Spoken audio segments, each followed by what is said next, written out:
जय Hind defence lovers. आज की टॉप हेडलाइंस कुछ इस प्रकार है। इंडियन एयरफोर्स के टैंकर एयरक्राफ्ट की काफी लंबे समय से पेंडिंग पड़ी डिमांड को पूरा करने के लिए एचएएल ने साइन किया महत्वपूर्ण MOU. Weapons of mass destruction के फाइनेंशियल रिस्ट्रिक्शन के लिए लोकसभा में पास हुआ बिल। भारतीय रक्षा मंत्री यूएस नेवी की थर्ड फ्लीट को कर सकते हैं visit. Short term contract basis पर इंडियन आर्म फोर्सेस में सोल्जर्स को रिक्रूट करने वाला टूर ऑफ ड्यूटी वाले कॉन्सेप्ट की जल्द ही हो सकती है औपचारिक रूप से घोषणा। और नेटो चीफ की तरफ से आया यूक्रेन रशिया कॉन्फ्लिक्ट को लेकर एक बड़ा बयान।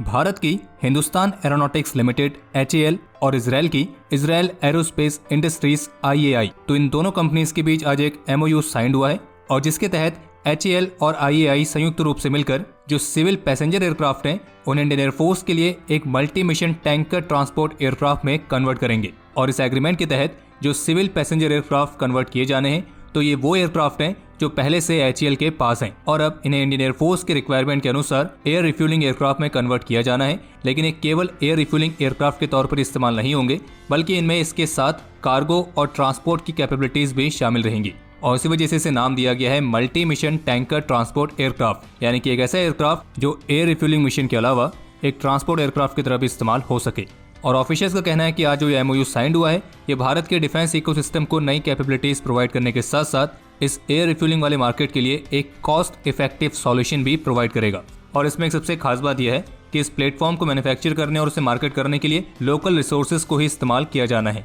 और वैसे आपको बता दें कि इस तरह के मल्टी मिशन टैंकर एयरक्राफ्ट की इंडियन एयरफोर्स को काफी लंबे समय से जरूरत थी और ये बहुत ही अच्छी बात है कि इस जरूरत को पूरा करने के लिए जो पहले से सिविल पैसेंजर एयरक्राफ्ट मौजूद हैं उन्हीं को कन्वर्ट किया जा रहा है। और इसलिए लिमिटेड रिसोर्सेज को इस तरीके से मैक्सिमम आउटपुट पर इस्तेमाल करना वाकई में एक बहुत ही अच्छी चॉइस है। हालांकि वो बात अलग है कि इस पर काम बहुत पहले ही शुरू हो जाना चाहिए था, पर खैर देर आए दुरुस्त आए और अब उम्मीद है कि इस पर फास्ट ट्रैक बेसिस पर काम शुरू होगा और आने वाले कुछ ही सालों में इंडियन एयरफोर्स की टैंकर एयरक्राफ्ट की जरूरत पूरी की जाएगी। और इस शानदार डेवलपमेंट के लिए आज इस वीडियो को एक लाइक तो बनता ही है। आज बुधवार को लोकसभा में एक बिल पास किया गया है जो कि वेपन्स ऑफ मास डिस्ट्रक्शन और उनकी डिलीवरी सिस्टम से रिलेटेड किसी भी तरह की गतिविधि के फाइनेंसिंग को रोकता है। तो वहीं इसी बीच विपक्ष की तरफ से सरकार को यह स्पष्ट करने के लिए कहा गया है कि परमाणु हथियारों का इस्तेमाल करने के मामले में कि क्या भारत की नो फर्स्ट यूज पॉलिसी अभी भी बरकरार है या इसमें भी कोई बदलाव आया है। बता दें कि आज बुधवार को भारतीय विदेश मंत्री डॉक्टर एस जयशंकर द्वारा वेपन्स ऑफ मास डिस्ट्रक्शन और उनकी डिलीवरी सिस्टम के प्रोहिबिशन को लेकर prohibition of unlawful activities act 2005 के एक अमेंडमेंट बिल 2022 पर चर्चा करने और उसे पारित करने के लिए लोकसभा में रखा गया था। और इस बिल को उन्होंने राष्ट्रीय हित और वैश्विक हित वाला बताया है। और इस बिल में जो वेपन्स ऑफ मास डिस्ट्रक्शन है और उनकी डिलीवरी सिस्टम की फाइनेंसिंग को रोकने के लिए केंद्र सरकार को इसके फंड्स और अदर फाइनेंशियल एसेट्स और इकोनॉमिक रिसोर्सेज को पर रोक लगाने, उनका अधिग्रहण करने या अटैच करने का अधिकार दिया गया है। और इस बिल पर सभी दलों ने अपना समर्थन दिखाया था। लेकिन इसके साथ हम आपको एक बात क्लियर कर देते हैं कि ये जो बिल आज पास किया गया है इसका मतलब ये बिल्कुल भी नहीं है कि ये भारत के न्यूक्लियर वेपन्स प्रोग्राम को रोकता हो। और जैसे कि कहा गया है कि ये अमेंडमेंट बिल है, इसका मतलब यह है कि जो प्रोहिबिशन ऑफ अनलॉफुल एक्टिविटीज वाला हमारा पुराना बिल था उसी में फिर से कुछ संशोधन किए गए हैं। और इससे पहले वाला जो बिल था उसमें फाइनेंशियल रिस्ट्रिक्शंस नहीं लगाई गई थी, उसमें केवल मटेरियल सपोर्ट ही रोका गया था। और इसी वजह से इस बिल में फिर से संशोधन किए गए और अब जितने भी वेपन्स ऑफ मास डिस्ट्रक्शन है और जो उनकी डिलीवरी सिस्टम है तो उस पर भारत सरकार को हक है फाइनेंशियल रिस्ट्रिक्शंस लगाने का। यानी कहने का मतलब यह है कि ये बिल किसी भी पर्सन को वेपन्स ऑफ मास डिस्ट्रक्शन में किसी भी तरह की फाइनेंसिंग, किसी भी तरह की फंडिंग करने से रोकता है, लेकिन ये रोक स्टेट फाइनेंसिंग पर नहीं है। और इसलिए इस बात को लेकर आप क्लियर रहें कि ये भारत के न्यूक्लियर वेपन प्रोग्राम पर कोई रोक नहीं है। डिफेंस सेक्टर में भारत को आत्मनिर्भर बनाने के उद्देश्य के साथ कल भारतीय रक्षा मंत्रालय द्वारा तीसरी पॉजिटिव इंडिजनाइजेशन लिस्ट को जारी किया जाएगा। और इस लिस्ट में डिफेंस के कॉम्प्लेक्स इक्विपमेंट और सिस्टम सहित 100 से अधिक आइटम्स इंक्लूड रहेंगे जिनकी लिस्ट तैयार की जा रही है। और इस लिस्ट में जितने भी डिफेंस आइटम्स होंगे उन्हें दिसंबर 2025 तक यानी कि अगले 5 सालों के अंदर उनका पूरी तरीके से स्वदेशीकरण किया जाना है। आपको बता दें कि इससे पहले भारतीय रक्षा मंत्रालय इस तरह की 2 लिस्ट जारी कर चुका है। पहले लिस्ट में 101 डिफेंस आइटम्स थे तो वहीं दूसरी लिस्ट में 108 डिफेंस आइटम्स रखे गए थे और कहा गया कि इस पहली और दूसरी लिस्ट के आधार पर ही इस तीसरी लिस्ट को तैयार किया गया है। और ऑफिशियल स्टेटमेंट में ये भी कहा गया कि इस तीसरी लिस्ट में जितने भी आइटम्स रहेंगे तो उनके तहत अगले 5 वर्षों में जो भारत के इंडस्ट्रीज हैं उन्हें करीब 2,10,000 करोड़ रुपए से अधिक के ऑर्डर्स दिए जाने की संभावना है। और इस लिस्ट में कॉम्प्लेक्स वेपन सिस्टम से लेकर armoured vehicles, fighter aircraft, submarines ऐसे कई सारे महत्वपूर्ण प्लेटफॉर्म्स रहने वाले हैं। इसके अलावा एक अपडेट यह है कि आज भारतीय रक्षा मंत्री श्री राजनाथ सिंह द्वारा नई दिल्ली में एयरफोर्स कमांडर्स कॉन्फ्रेंस का उद्घाटन किया गया है और आज इसी कॉन्फ्रेंस के दौरान भारतीय रक्षा मंत्री द्वारा एक मेहर बाबा कॉम्पिटिशन 2 को भी लॉन्च किया गया है और इस कॉम्पिटिशन का एम है एयरक्राफ्ट ऑपरेटिंग सर्फेसिस पर फॉरेन ऑब्जेक्ट्स को डिटेक्ट करने के लिए स्वार्म ड्रोन बेस्ड सिस्टम्स के लिए टेक्नोलॉजी को विकसित करना। और इंडियन एयरफोर्स के टॉप कमांडर्स की जो कॉन्फ्रेंस है ये 3 दिन तक चलेगी और इस 3 दिवसीय कॉन्फ्रेंस के दौरान एयरफोर्स कमांडर्स कई सारे महत्वपूर्ण इश्यूज को डिस्कस करेंगे जो कि हाईटेक और इवॉल्विंग ऑपरेशन सिनेरियो में भविष्य की नई नई चुनौतियों से संबंधित होंगे। और इस कॉन्फ्रेंस की थीम रखी गई है ऑप्टिमाइजिंग ह्यूमन रिसोर्सेस और जिसमें स्मार्ट और एफिशिएंट तरीके से ऑपरेशंस को कंडक्ट करने पर फोकस किया जाएगा। इसके अलावा एक अपडेट ये भी सामने आया है कि भारतीय रक्षा मंत्री श्री राजनाथ सिंह 11 अप्रैल को अमेरिका के साथ 2+2 डायलॉग मीटिंग के बाद कैलिफोर्निया में यूएस नेवी की बेहद ही पावरफुल 3rd फ्लीट को भी विजिट कर सकते हैं। इंडियन आर्म फोर्सेस में शॉर्ट टाइम पीरियड के लिए सोल्जर्स को रिक्रूट करने के लिए जो टूर ऑफ ड्यूटी वाला कॉन्सेप्ट है, तो इसको लेकर इकोनॉमिक टाइम्स की तरफ से जारी की गई लेटेस्ट रिपोर्ट के मुताबिक इस टूर ऑफ ड्यूटी वाले कॉन्सेप्ट की औपचारिक रूप से घोषणा बहुत ही जल्द की जा सकती है। जिन्हें नहीं पता है उन्हें बता दें कि टूर ऑफ ड्यूटी वाले कॉन्सेप्ट की शुरुआत आज से 2 साल पहले हुई थी और इस कॉन्सेप्ट के तहत एक फिक्स्ड शॉर्ट टर्म कॉन्ट्रैक्ट के तहत इंडियन आर्म फोर्सेस में रिक्रूटमेंट्स की जानी है और इस कॉन्ट्रैक्ट का जो टाइम पीरियड होगा वो करीब 3 साल का होगा और इन 3 सालों के टाइम पीरियड के अंदर उन्हें ट्रेनिंग दी जाएगी और इसी के दौरान वे इंडियन आर्म फोर्सेस में रहते हुए अलग अलग एरियाज में अपनी सर्विस भी देंगे और इसमें counter insurgency operations, intelligence gathering, information technology ऐसे कई सारे अलग अलग एरियाज भी इंक्लूड हैं। और इकोनॉमिक टाइम्स की रिपोर्ट के मुताबिक इस प्रस्ताव पर टॉप लीडरशिप से मंजूरी मिलने की उम्मीद में इस सप्ताह भारतीय रक्षा मंत्रालय में इस टूर ऑफ ड्यूटी कॉन्सेप्ट पर ब्रीफिंग हुई है और इस कॉन्सेप्ट को 2020 में Indian army chief general MM Naravane द्वारा आगे रखा गया था और हाल ही के कुछ महीनों में इस कॉन्सेप्ट की शेप कैसी रहेगी, इसका क्या स्कोप रहेंगे, भारत सरकार के टॉप लेवल्स ने विचार विमर्श भी किया है। हालांकि ओरिजिनल कॉन्सेप्ट के मुताबिक तो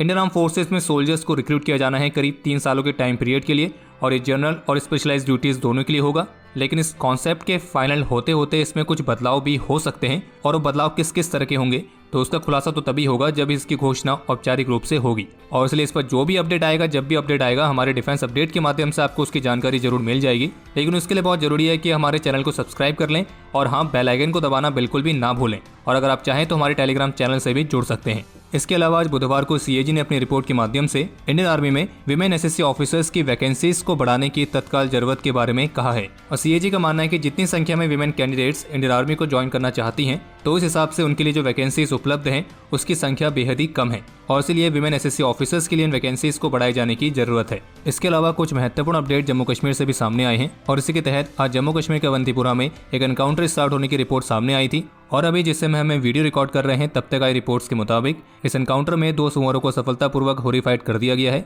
जिसमें से एक की पहचान सफद मुजफ्फर सोफी के तौर पर हुई है जो कि सुअरों के संगठन AGUH से था और जबकि दूसरे की पहचान उमर तेली के तौर पर हुई है जो कि सुअरों के संगठन लश्कर से बिलोंग करता था और ये दोनों ही श्रीनगर सिटी में कई सारे अपराधों में भी शामिल थे। इसके अलावा NDTV की तरफ से रिपोर्ट जारी करके बताया गया है कि भारतीय गृह मंत्रालय की तरफ से जम्मू कश्मीर में ऑपरेट कर रही सिक्योरिटी फोर्सेस को काउंटर इंसर्जेंसी मेजर्स को और भी इंटेंसिफाई करने के लिए कहा गया है। और आपको ये भी बता दें कि 24 अप्रैल को भारत के प्रधानमंत्री श्री नरेंद्र मोदी जम्मू कश्मीर को विजिट भी करने वाले हैं और इसलिए आने वाले कुछ दिनों में जम्मू कश्मीर में सर्च ऑपरेशंस को और भी तेज किया जाएगा। और इसी बीच आज बुधवार को IGP कश्मीर की तरफ से भी बताया गया है कि जो पाकिस्तानी आतंकी हैं वे हमला करने और भाग निकलने के लिए अब फ्रंट पर स्थानीय आतंकियों का इस्तेमाल कर रहे हैं और इसी वजह से हाल ही के एनकाउंटर्स के दौरान जितने भी हमले हुए थे उनमें स्थानीय आतंकी तो मारे गए लेकिन उनका फायदा उठाकर पाकिस्तानी आतंकी भाग निकलने में कामयाब रहते हैं और उनका यह भी कहना था कि अब पाकिस्तानी आतंकी जो स्थानीय आतंकी है उनको आगे रख रहे हैं और उनको आगे रखते हुए उनके पीछे से हमला कर रहे हैं। और बाकी आतंकियों से याद आया, जैसे कि उम्मीद थी हमारे निकम्मे पड़ोसी पाकिस्तान के ऑफिसर्स ने उनके पॉलिटिकल सर्कस के लिए अब फिर से भारत को जिम्मेदार ठहराना शुरू कर दिया है और इसी को लेकर पाकिस्तान के पूर्व विदेश मंत्री शाह महमूद कुरैशी ने यह दावा किया है कि भारत पाकिस्तान में एक सॉफ्ट गवर्नमेंट चाहता है और बाकी उनका यह भी कहना था कि किसी भी देश को हक नहीं है कि वो पाकिस्तान के आंतरिक मामले पर हस्तक्षेप करे और साथ में उन्होंने ये भी कहा कि पड़ोसी देश उस पाकिस्तानी सरकार से घृणा करते हैं जो अपने हितों की रक्षा करती है और एक स्वतंत्र विदेश नीति को अपनाती है और ऑब्वियसली बात है इनका इशारा कहीं और नहीं भारत की तरफ ही है। पर खैर इनको और क्या ही कहें, अभी आजकल इनके दिन वैसे ही बुरे चल रहे हैं। पर हाँ, एक बात तो है, भारत पाकिस्तान में ना तो सॉफ्ट गवर्नमेंट चाहता है ना ही हार्ड गवर्नमेंट चाहता है, बल्कि भारत पाकिस्तान में ऐसी कोई भी गवर्नमेंट नहीं चाहता है जो खुलकर आतंकियों का सपोर्ट करे। और बस फैक्ट यह है कि आज तक पाकिस्तान में ऐसी कोई सरकार बनी ही नहीं जिसने आतंकियों को समर्थन ना किया हो। और इसी तरीके से पाकिस्तान के outgoing prime minister Imran Khan का भी कहना था कि अगर आज भारत पाकिस्तान में कोई भी सरकार गिराने का फैसला करता है तो वो सिर्फ 10 से 15 बिलियन पाकिस्तानी रुपीस के साथ ऐसा कर सकता है। और हमें तो ऐसा लग रहा है कि पाकिस्तान के आउटगोइंग प्राइम मिनिस्टर ऐसा कहकर कहीं भारत से इनडायरेक्टली चंदा तो नहीं मांग रहे हैं, पर उन्हें टेंशन लेने की जरूरत नहीं है। भारत अपने पैसे फालतू लोगों पर खर्च नहीं करता है। पर खैर कोई बात नहीं, बेचारे को दर्द हुआ है और इस तरह का अनुभव रोज रोज थोड़ा मिलता है, तो बोलने दो। बस हाँ, पाकिस्तान के आउटगोइंग प्राइम मिनिस्टर को एक सुझाव है कि वे भारत के पूर्व प्रधानमंत्री श्री अटल बिहारी वाजपेयी जी की उस स्पीच को जरूर सुनिएगा जो कि उन्होंने पार्लियामेंट में तब दी थी जब वे भी एक बहुत बड़ी मेजॉरिटी से हार गए थे। और तब उन्होंने ऐसा कोई भी दावा नहीं किया कि इसमें किसी विदेशी देश का हाथ है या कोई थर्ड पार्टी इसमें शामिल है, कोई गद्दार है वगैरह वगैरह, बल्कि उन्होंने सिंपल अपनी स्पीच दी और उनकी स्पीच भी इतनी जबरदस्त थी, अगर आप सुनेंगे तो आप भी प्रेरित हो जाएंगे। और स्पीच देने के बाद उन्होंने रिजाइन दे दिया और पाकिस्तान के प्रधानमंत्री को श्री अटल बिहारी वाजपेयी जी से सीख तो जरूर लेनी चाहिए। आज बुधवार को लोकसभा में यूक्रेन क्राइसिस को लेकर हुई डिबेट में एक सवाल के जवाब में भारतीय विदेश मंत्री डॉक्टर एस जयशंकर का कहना था, भारत शांति का पक्षधर है और हम सभी तरह की हिंसा के विरोध में हैं और यूक्रेन की बुचे सिटी की घटना की जानकारी से हम डिस्टर्ब हैं और इसकी कड़ी निंदा करते हैं। और भारत का कहना है कि इस घटना की स्वतंत्र रूप से जांच भी होनी चाहिए। उनका यह भी कहना था कि खून बहाकर और मासूमों की जान की कीमत पर किसी भी समस्या का समाधान नहीं निकाला जा सकता है और संवाद और कूटनीति ही केवल इस विवाद का सही जवाब है। और उनका यह भी कहना था कि भारत ने इस पूरे मामले पर जो पक्ष चुना है वो शांति का पक्ष है और ये हिंसा को तत्काल समाप्त करने के लिए है। ये हमारा सैद्धांतिक रुख है और संयुक्त राष्ट्र सहित अंतर्राष्ट्रीय मंचों और बहसों में हमने लगातार इसी के अनुरूप काम भी किया है। और उनको ये भी कहना था कि भारत की यात्रा पर आए रशिया के विदेश मंत्री को हमारा यही संदेश था कि शांति कायम करने के लिए भारत किसी भी तरह की मदद करने को तैयार है। इसके अलावा एक अपडेट ये भी सामने आया है कि अभी हाल ही में भारत और फिलीपींस के बीच जो ब्रह्मोस मिसाइल की डील हुई थी, तो उस डील को लेकर आप में से भी कईयों के मन में सवाल होगा कि क्या ब्रह्मोस मिसाइल फिलीपींस को सेल करने के लिए भारत ने रशिया से भी परमिशन ली थी, क्योंकि जैसा कि आप सभी जानते होंगे कि ब्रह्मोस को भारत और रशिया ने संयुक्त रूप से विकसित किया है। तो फिलीपींस के साथ इसी डिफेंस डील पर फिलीपींस में भारतीय राजदूत की तरफ से एक प्रतिक्रिया दी गई है, जिसमें उनका कहना था कि भले ही BrahMos supersonic cruise missile Bharat और रशिया ने मिलकर बनाई है, लेकिन ये डील भारत और फिलीपींस के बीच की है और फिलीपींस के साथ भारत की जो ब्रह्मोस डील है वो बायलैटरल बेसिस पर ही आगे बढ़ेगी, यानी कि इस डील में रशिया की भूमिका नहीं है। और रही बात कि क्या भारत ने फिलीपींस के साथ डील करने से पहले रशिया से इसके बारे में बात करी थी, तो डिफेंस एक्सपर्ट्स का तो ये मानना है कि भारत ने फिलीपींस को ब्रह्मोस डील करने से पहले रशिया से इंटेलेक्चुअल प्रॉपर्टी राइट्स को लेकर बातचीत करी होगी। लेकिन यह भी क्लियर कर दिया गया कि इस रशिया यूक्रेन कॉन्फ्लिक्ट की वजह से भारत और फिलीपींस की ब्रह्मोस डील में कोई असर नहीं पड़ने वाला है, क्योंकि भारत और फिलीपींस के बीच की बायलैटरल डील है। और ऐसी भी रिपोर्ट्स हैं कि अभी जो एक्सीडेंटल फायरिंग वाला मामला हुआ था, तो इस मामले के बाद भारत ने फिलीपींस की ब्रह्मोस को लेकर उनकी क्वेरी का भी आंसर दिया है। इसमें कहा गया कि वो एक्सीडेंटल फायरिंग वाला मामला किसी टेक्निकल फॉल्ट के कारण नहीं है, बल्कि वो ह्यूमन एरर के कारण है। बाकी इसके अलावा यूएस ने यूक्रेन के लिए करीब $100 मिलियन तक की और सैन्य सहायता की घोषणा की है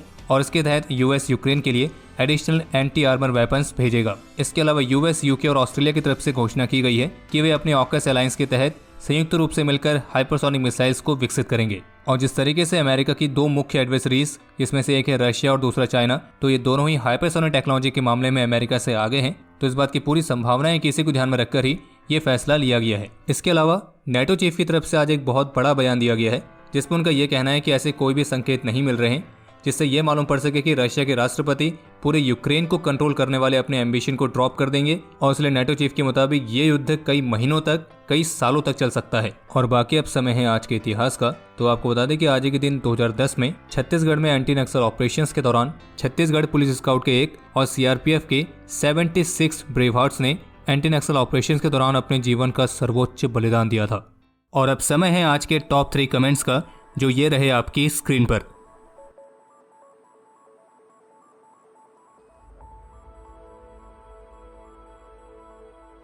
तो हमारे आज के इस एपिसोड के लिए इतना ही, और बाकी जाते जाते हमारे मर्चेंडाइज के नए डिजाइन्स को चेकआउट करना ना भूलें, जिसका लिंक आपको वीडियो के डिस्क्रिप्शन में मिल जाएगा। और बाकी इस वीडियो को लेकर कोई सुझाव या सवाल हो तो उसके लिए कमेंट सेक्शन हमेशा की तरह ओपन है, और अगर चैनल को सब्सक्राइब नहीं किया है तो सब्सक्राइब भी जरूर कर लें।